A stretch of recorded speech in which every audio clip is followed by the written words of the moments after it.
Welcome back to Control the Chaos Mama podcast, where we do life and launch strategy for the ADHD entrepreneur and creative rebel. Today, we are talking with Patricia Sung. She is an ADHD educator and mom mentor, and she helps moms who have ADHD themselves get their crap together. I need that so that they can have more time to enjoy their kids. And she has a podcast. You need to check it out. It's called Motherhood and ADHD. And she really is great at using strategies that embrace our ADHD brains instead of somehow pretending that we don't have one. And honestly, I think that this is like a new thing. It's like embrace the way you are. I'm so excited to have you here. Welcome to the show. Hey, how are you? I'm so glad to have you here. I feel like what you're doing is really amazing. And I cannot wait to get all of your time hacks and management because I need them. Yeah. So today we're going to talk with you about really just picking your brain on figuring out how to hack our brains when it comes to time. I feel like time is this thing that just slips through my fingers and I want it. It's like this, It's like wet sand or something. Like, come on.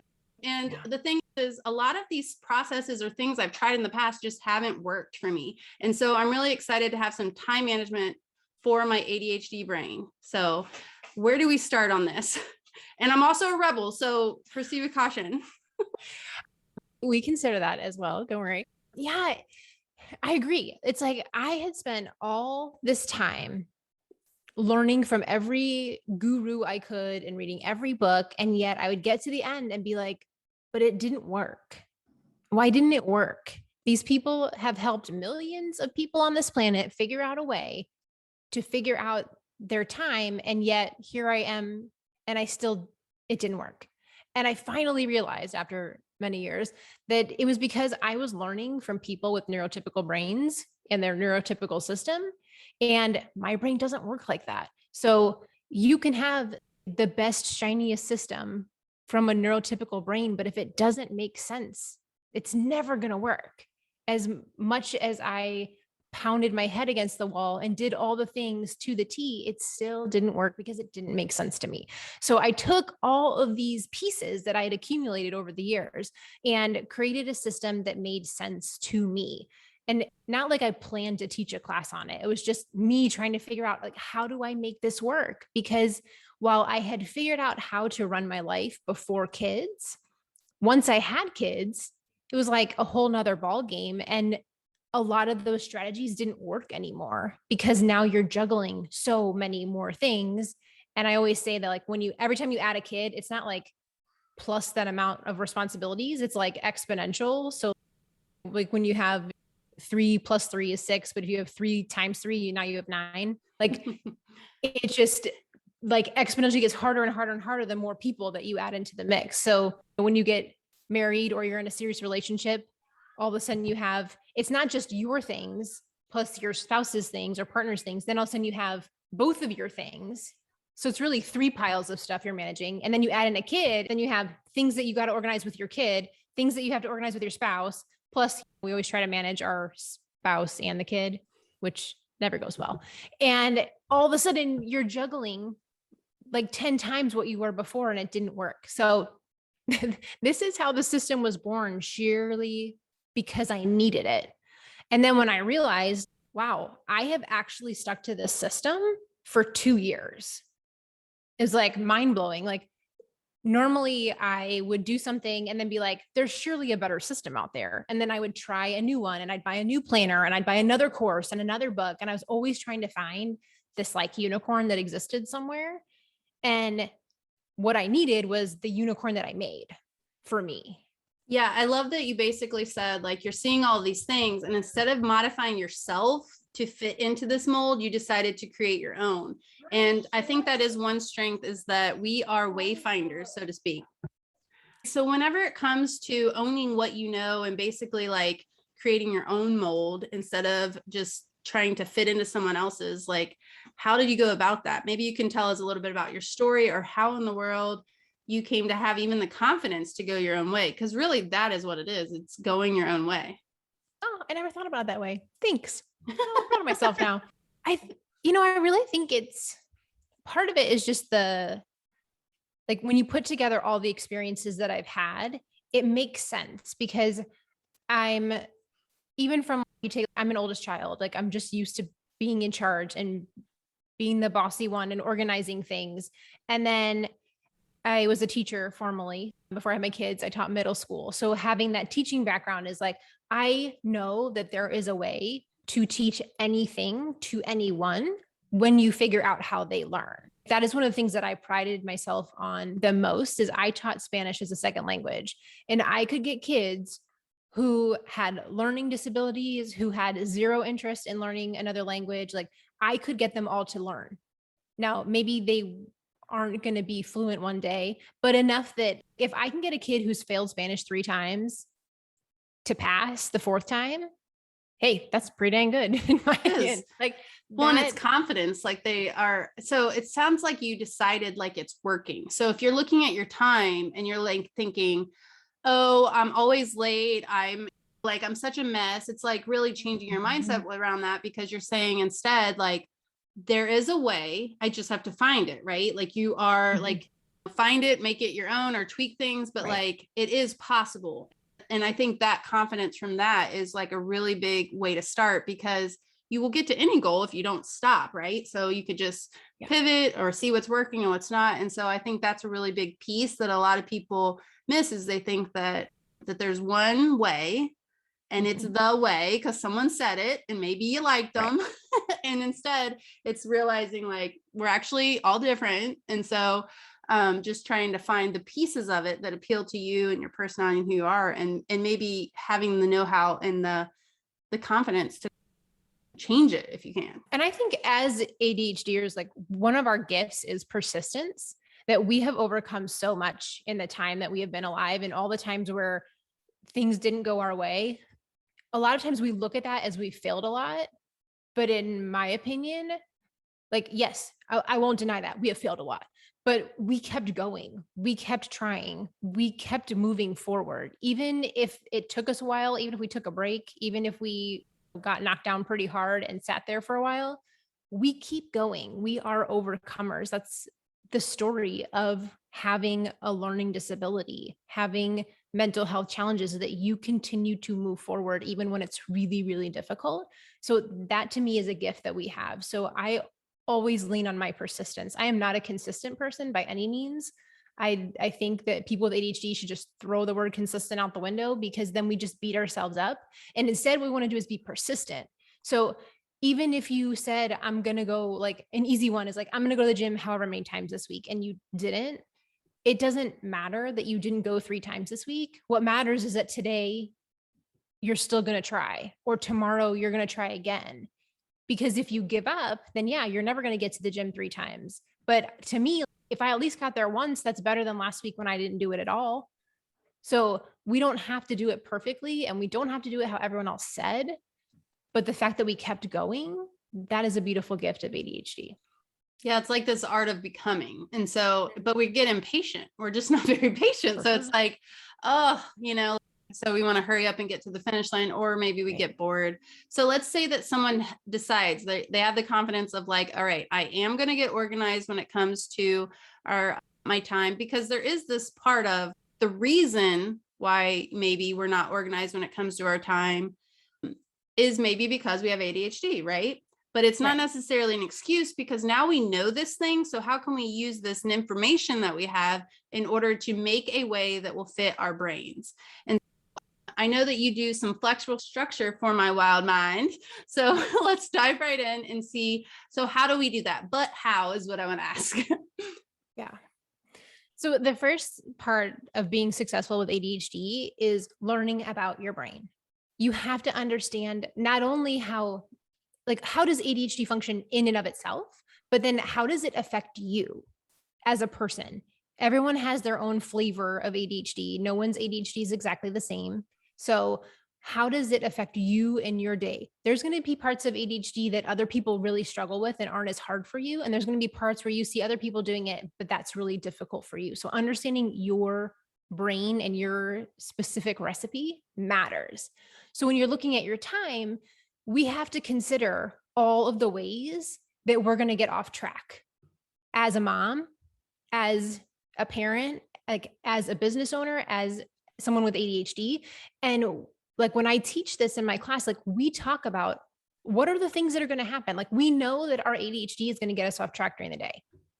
We know it's a fact. If we're not going to expect ourselves to just magically wake up tomorrow and not have ADHD and not have any of these problems. What do we do about those problems though? So for example, if you know, like every day when we're going to the school bus, we have the same, like we always end up being 10 minutes late. It's like, well, if we look back at the morning, usually we are very good at picking up patterns and seeing things that aren't quote unquote there. We can find those like nuances in what's going on, but we usually don't stop to think about them. We don't have that white space in our day to go back and ponder it. Like we ruminate about how terrible it went, but we don't think about why did it go wrong? Where were the pieces that keep falling apart? Like, is it always that my 8-year-old cannot locate their shoes every dang day? It's like, okay, well then what can we do to problem solve that? What can I put in place that solves the shoe problem so we don't have that issue? Because I know it's going to happen. Or like, for example, for a while there after preschool, my he's now 4, but my 3, when he was 3, every time we'd leave preschool, there was a meltdown every single time when we got home. It's like, well, once I started writing down the pattern, I realized he was just really hungry. So we would either bring a snack in the car and I literally like hand this kid a granola bar as soon as he got into his car seat, or I knew that I had to have lunch waiting for him. So like we literally like walked in the door, took your shoes off, washed your hands and ate that food. And if that couldn't happen, that's when we had, granola bar backup. But I knew that this is what's going to happen. And I had a plan in place. So we avoided the meltdowns. Like literally it was like every day after preschool. And when I solved that like riddle, it was like, once a month that we were having that issue. So when we look back at those patterns that we know we are going to have, then we can start to like our brains are so good at problem solving. Mm-hmm. Then we can problem solve those solutions for like your particular life. Because what works for me, having a 4 and a 6-year-old, is not going to work with someone who has teenagers. But that's not to say that you can't apply the same system and figure out what makes sense for you and your family. Yeah, because even if I am a rebel, I still am likely to, like, I resist habits, but they are helpful. And also, and everyone around us, like in my household, even, they're probably automatically going to a certain cue or something that they're used to, and so he's probably like, I'm hungry. Mm-hmm. Also, I think we are our kids' safe space. I feel like sometimes they just like melt when they finally can. They held it together the whole time at preschool. Yeah. And now they are done.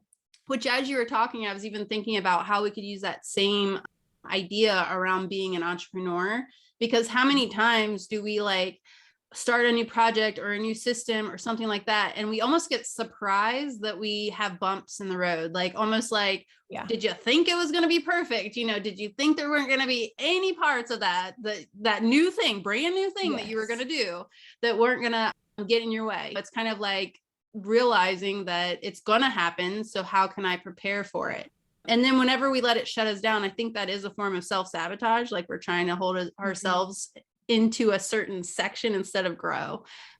And which I think a lot of people are working on, but it's kind of, or I am like, to where it's doing that pause that you mentioned. Like, and so how do you recommend that we do that? Do you journal, or do you like have a actual quiet moment in your day where you are thinking about these things?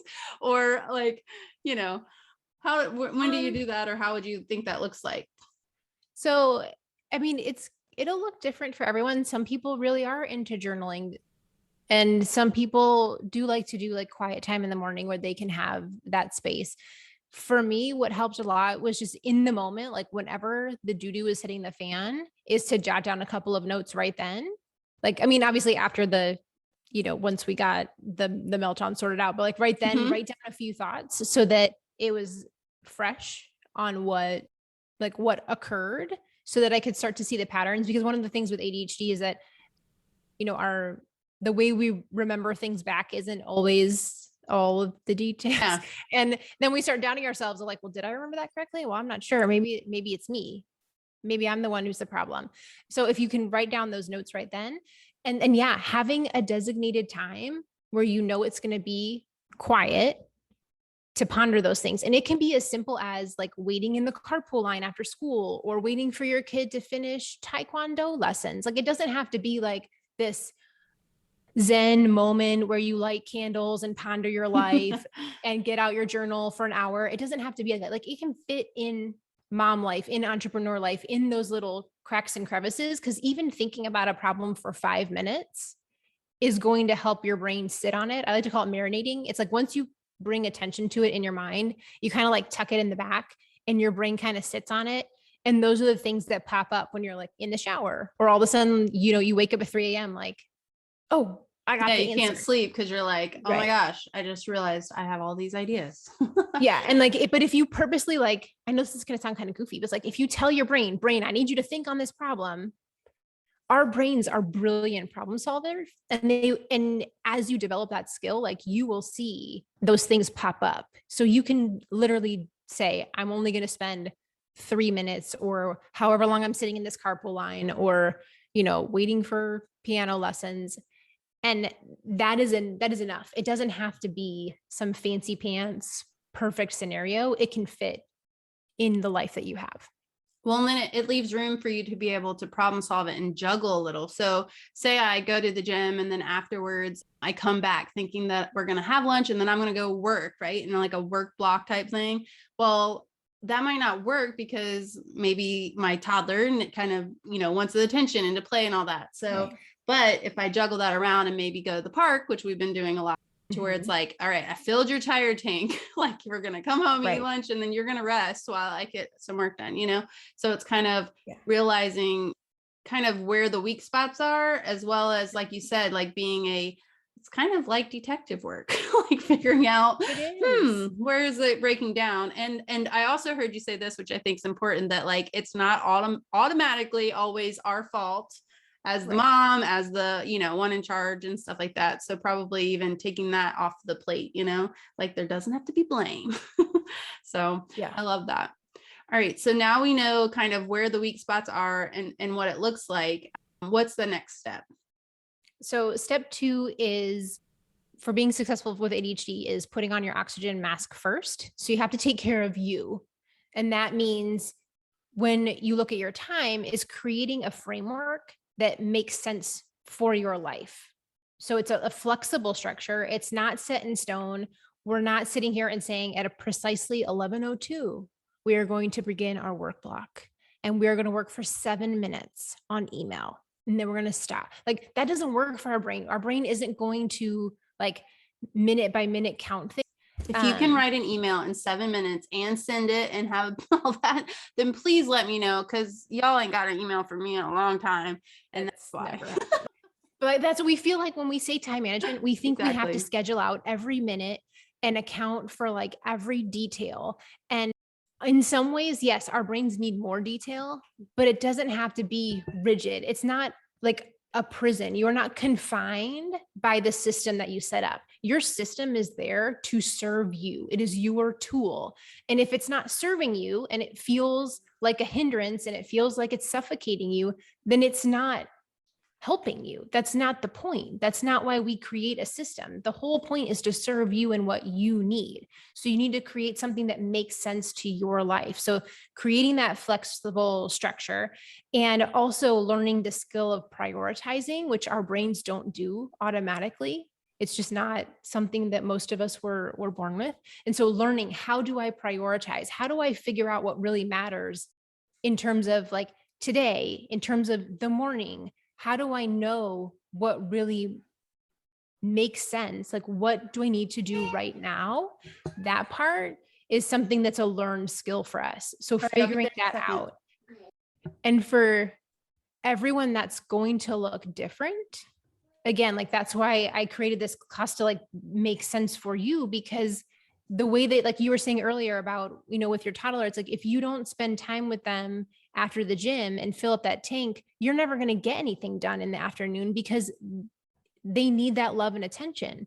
But if you spend that 20 or 30 minutes together, sometimes even 10 minutes with your kid on something that's truly focused, like one-on-one, then they feel important and they're happy to go, play with Legos by themselves for a while.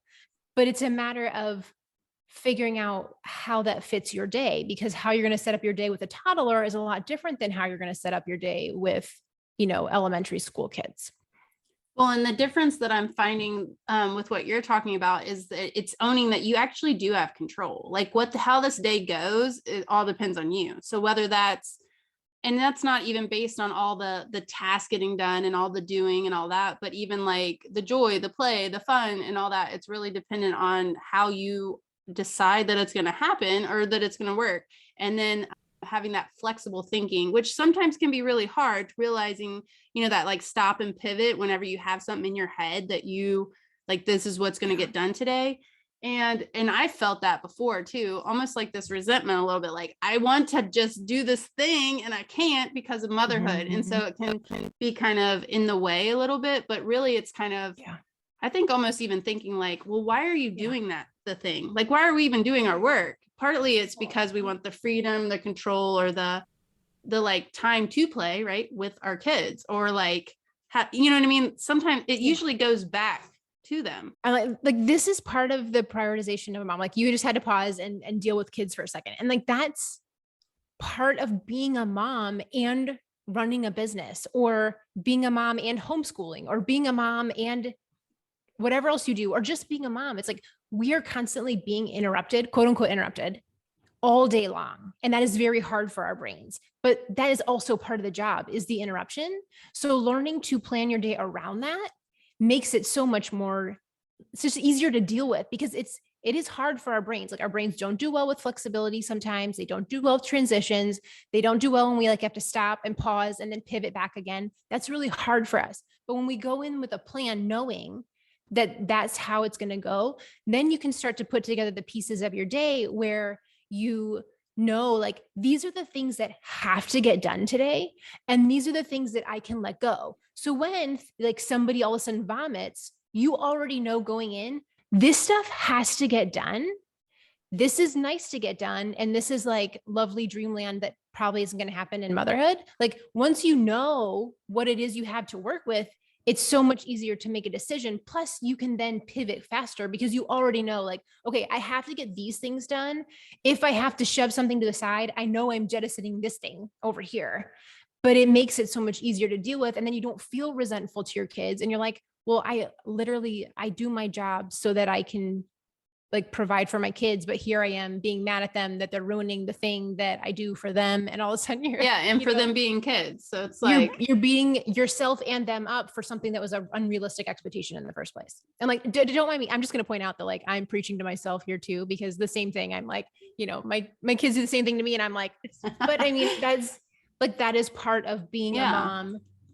Yeah. Period. And I kind of call that the good, better, best list. It's kind of this idea of, we figure like it's not just one way or not, like, so let's say that we know that what to expect when it comes to maybe possible distractions. Maybe we even learn more about ourselves and realize, okay, I'm going to have difficulty, like maybe moving from task to task. So maybe I use that to have larger chunks of tasks, or maybe I realize that I need to, like how I mentioned to you, like how I kind of will make myself have deadlines because I want to get to a certain class at the gym or something. So I know I need to leave. So, I mean, I'll almost be racing myself, right? Like I'm racing myself. Yeah. But what other hacks do you have or tips? I know you have one more step that you wanted to mention as well, but in like the tacticals of like, but how do I do it? Or where do I start? So I have kind of this mindset of what I want to do, what I need so that I can put my mask on, so to speak, or fill my cup, and then gauge my expectations. But now what do I do in terms of trying to, because I hate the word balance. I really do. I have a whole podcast episode about it, but I do like the word centered, because like you filled your cup, like you have your basics good, and then you can kind of move outward, because once you're good here, then you can add more. But kind of that discernment of knowing when to say no to something that you normally would say yes, yes, yes. What other things do you have in terms of a tip that could help us to make it all work? So we did step one is like learning about your brain and your ADHD and figuring out how does it fit you and your mom life and your business, whatever flavor of family you have. And then 2 is the putting on your oxygen mask first, of like, you have to take care of yourself. So how does this work for you? Like, how do you set up something that's going to be successful for you? How do you take care of you? And then the third part is asking for help, which we are pretty terrible at. But we have to get a support system in place. We have to figure out how we can get other people involved, even when we don't want to. Like, it is literally not possible for you to be a parent right now, especially in this like pandemic time, and do it all by yourself. It's just not possible. So how are you going to lighten your load? And that's either by saying no to things or asking for help. There really aren't a whole lot of other ways to have less on your plate. Is that somebody's got to do it. So is it you, or is it somebody else, or are you just not doing it? Those are really the only options. So when you're talking about like how do I actually lighten my load, it comes down to like taking a real good look at like, is this something I have to do? Like, do I really need to do this? Does this really matter to me? And it is really hard for us to say no once we've said yes to something, but at least going forward, we can say no to other things, and understanding the concept that every time we say yes to something, we're saying no to something automatically, because there is just a limit to what can get done. So how are you using that purposefully? What are you using your yes for that really matches what you want in your family? And then if you are going to say yes to it, like, how can we get that off our plates? Can a partner take it over? Can your spouse take it over? Can your kids take that over? If it's something that you can outsource, who can you hire to do that job? Can you barter with a neighbor? Can you trade with a friend? There are a bazillion ways to have other people do things, and it doesn't have to cost money. Yes, some things cost money, but it doesn't have to. And that's one of the beauties of our ADHD brain, is that we're really good problem solvers, and we can usually find some kind of out of the box solution to getting that thing done. Like, for example, it can be as simple as like, I've accepted that I am never going to have a concept of time. Like, I've just let it go. And to me, like, time management doesn't mean that I understand time better. I've just accepted like, this is not where we're at. Like, this is not a gift of mine. It doesn't matter how much I try to understand time. If you put me in a room and came back a little while later and said, Patricia, how long have you been here? I would have no clue.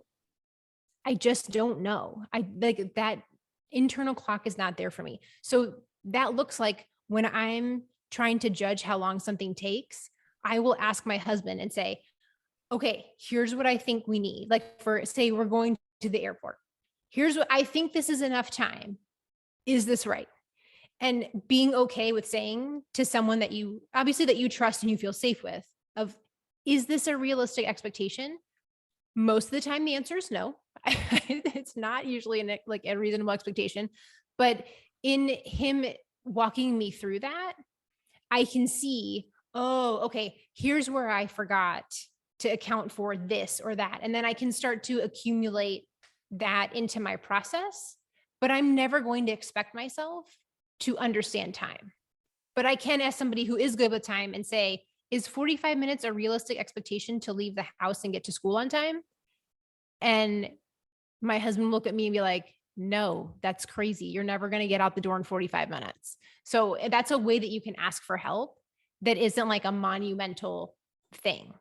But a lot of times we're so used to being wrong and screwing things up that we're scared to ask for that help and admit that we don't know how to do something, because we've spent our whole life masking and pretending like we knew what we were doing when we had no clue.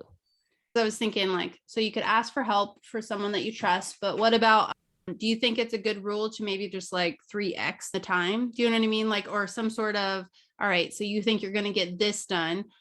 Obviously there's the idea of microtasking or breaking it up. So if you have on there, you know, people always say your top 3 things you're going to get done today. Well, are those top 3 things really like 15? Because if it's record a podcast, is that really record a podcast? It's probably not. It's probably like, you know, like research what I want to talk about and find my notes, right, and, you know, like go track down my mic from the 12-year-old that steals it all the time. Or, you know what I mean? Like getting all of these things together before, like, yes, what are the steps before you actually hit record? Because recording a podcast can be like 20 minutes, right?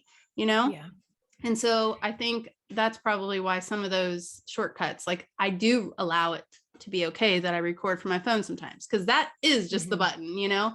Right. So, and that's with, as you said, like kind of knowing who I am. I mean, it depends on you personally. Like there are some people who can record like their time. They actually time themselves and see what their guess was compared to what it actually was. And they'll see, like, if you check yourself for like a day or two, that you'll see the pattern that generally speaking, I need to say like, it's really 1.5 times that. But like, I am realistic to know that I'm never going to remember to record my time. So like when I think about like, I'm going to get this project done, probably I'm just picturing the timer going on forever. Yes. Yeah. Like, you're like, oh, look, I've been doing this for 4.5 hours. Or Just years. kidding. I don't know. Would I ever look at it again? So like, yeah, generally speaking, I think 3x is a good ballpark because we don't account for all the other stuff. We're just like, I'm just going to record a podcast. And we're like, yeah, that's 20 minutes, but we don't think about the setup, like the outline, testing it, and then realizing, oh wait, I forgot to feed my kid a snack. Hold on, there's 15 minutes. Let me go do that. Like we don't account for any of that stuff. But as you are aware of that, you can start to see the pattern of, oh, right, I always forget the prep part and I need to account for that. Or like for me, like if you're going to run it like to an appointment, I always forget the part, like I account for drive time and I account for like what time I need to be there, but I don't account for like putting on shoes, getting our bags, water bottles. I don't remember those steps, but I know that if I'm doing it in a hurry, will not account for those things. But that's part of like what I teach is that you have these like planning time set out in your day. And again, like that time might be different for you. Some people are going to plan in the morning, some people plan at night, but you have this planning time where you sit back and take 15 minutes and look at your day for the next day. And you realize like when you're like out of the situation, you'll remember like, oh, right, I just thought I was going to time warp into the building. I need to add in that extra 10 minutes of navigating the parking garage. But in the moment, like we don't think of those things. Two of the things that I do almost every day is that at the beginning of the day, I always give myself some buffer space before I plan anything. So I try not to schedule anything that's really early in the morning, even though I'm up super early because like my first grader has school at 7:20. So we're up, but I don't plan like doing things in the morning because I know I need time for my brain to get going. I am not going to plan an 8:00 anything. I'm not going to the doctor at 8 a.m. Like my rule is 9 a.m. is the earliest I will schedule something because I need time to like get moving and get going. My brain needs that like rev up time before it can tackle things. So I do the opposite. Like there's this book called Eat the Frog, where you're supposed to do like the hardest thing first. That's not how my brain works. I need to do some little things like that are like mundane and like making breakfast and like throwing in some laundry. And like once I'm moving, then I can tackle hard things. But if I haven't gotten moving, then I'm not tackling hard things. So like that's one thing where I always give myself extra time in the morning. And then I also leave out some space at the like before dinner time to catch up because I know that I poorly estimated multiple things during my day. I keep like a space in the afternoon where I don't plan anything because I know that I will always be behind schedule. I'm going to need to fill in that time with whatever project I thought was going to take me 20 minutes, but took me 45 minutes. Like I need that time there. So I leave a space in the afternoon to account for my poor planning. Yeah, well, it's giving you a buffer. It's letting you be human. Right. And I know that there's some people also that do that with their week. So it's like, and that's kind of a dopamine reward driver for us. Say we don't plan anything on Friday. So in my mind, it's like, oh, so if I get these things done that I have realistically planned, then on Friday, I have like this whatever I want to do day or whatever. And you know what, if I don't, maybe I don't intentionally like make a home for my phone when I want to get stuff done. Or I've noticed I'll put it on a show, but it's not the act of the show. It is that my phone is used. So then I'm not touching it. So it is there, but it's like, otherwise I will touch the phone. So like all of these things, but being intentional around when I'm trying to get stuff done, so I don't like automatically touch it, then maybe I will get that reward day. But if not, I might have to catch up, right? And do that. Yeah. I do think that we need to make sure we give ourselves the reward day because a lot of us won't. We'll just like filter, like roll it back in. So that's part of the process is when you see those patterns and you realize that, hey, every time my reward day rolls around, I'm still not done with what needed to be done, then that normally does not cue us. But when you get into the pattern of looking back and being like, okay, well, I'm clearly trying to do too much earlier. I've got to adjust my expectations in order to actually have that extra time. So it's almost like when I'm planning, sometimes I'll think I'll get like, well, remember that one time, because I have Right. evidence. I have evidence that I can build this giant website from till 5 a.m. and Right. all this crazy stuff. But it's like, but that was in a hyper focus. And it's like, I'm Right. trying, or am I judging it based on that? So I wonder if that's why our body does it, because we have done it before, but no one can sustain that. That's like crazy town. Like that's Right. like, It's not sustainable to live in that hyper focus mode. And also like, it's not usually a like call uponable no, state. it's totally not reliable. So it's not like I can be like, it's cool. I'm just going to turn the hyper focus button on that day and knock it all out. Like, but we have this idealized version of what we think the day is going to look like and what we can get done and how our kids aren't going to have any issues and everything's going to go great. And I'm going to be so productive. And we expect ourselves to have this like miracle day that we get once a year to happen every single day. And when you know that you're being ridiculously over optimistic in the way that you're planning your day, then you can start to adjust. But we have to get through that awareness stage. Like that's a lot of what we work through in my class, because we are so beautifully optimistic people. And that's like one of our most endearing qualities. But we also have to account for that when we think we're going to wake up and have a unicorn day every day. And that's not possible. So we work through all that so that we can set a realistic expectation, because we wish we could have a unicorn day every day.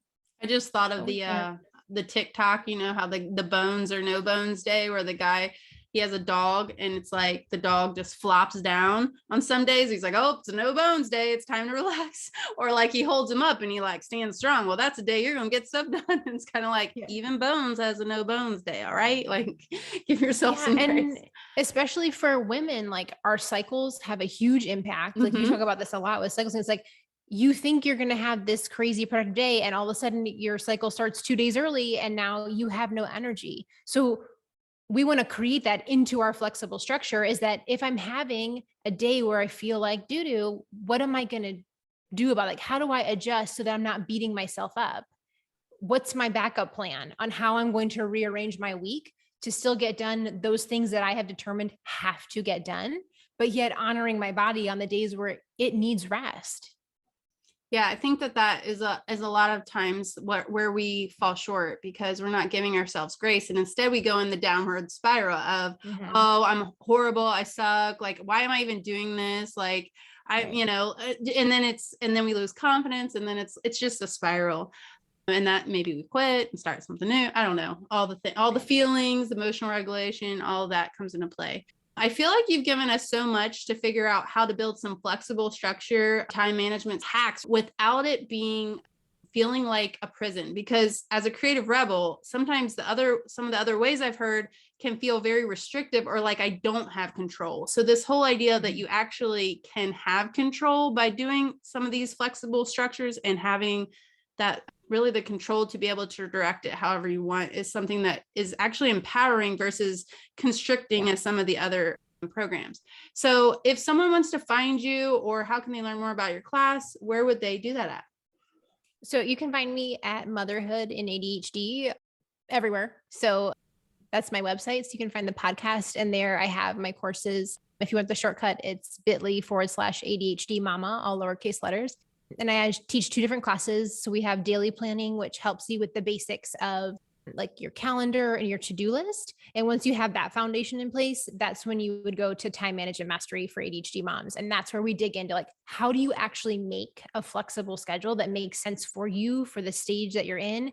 But the beauty of it is that when you learn those like basic tenets and the rules of like, this makes sense for me and this doesn't, you can then modify it for every stage. So as your kids grow, when you hit, back to school versus summertime, or you hit the vacation times, you can modify it because you have the skills to make the schedule work for you. So it's really beautiful. I'm so excited to teach moms this, like to see their face and be like, this can be done. And there's people like me out here. It's beautiful. And our class has a support group that we meet every Wednesday for 30 minutes. And it is just such an amazing time to be in a group of women that get how you function.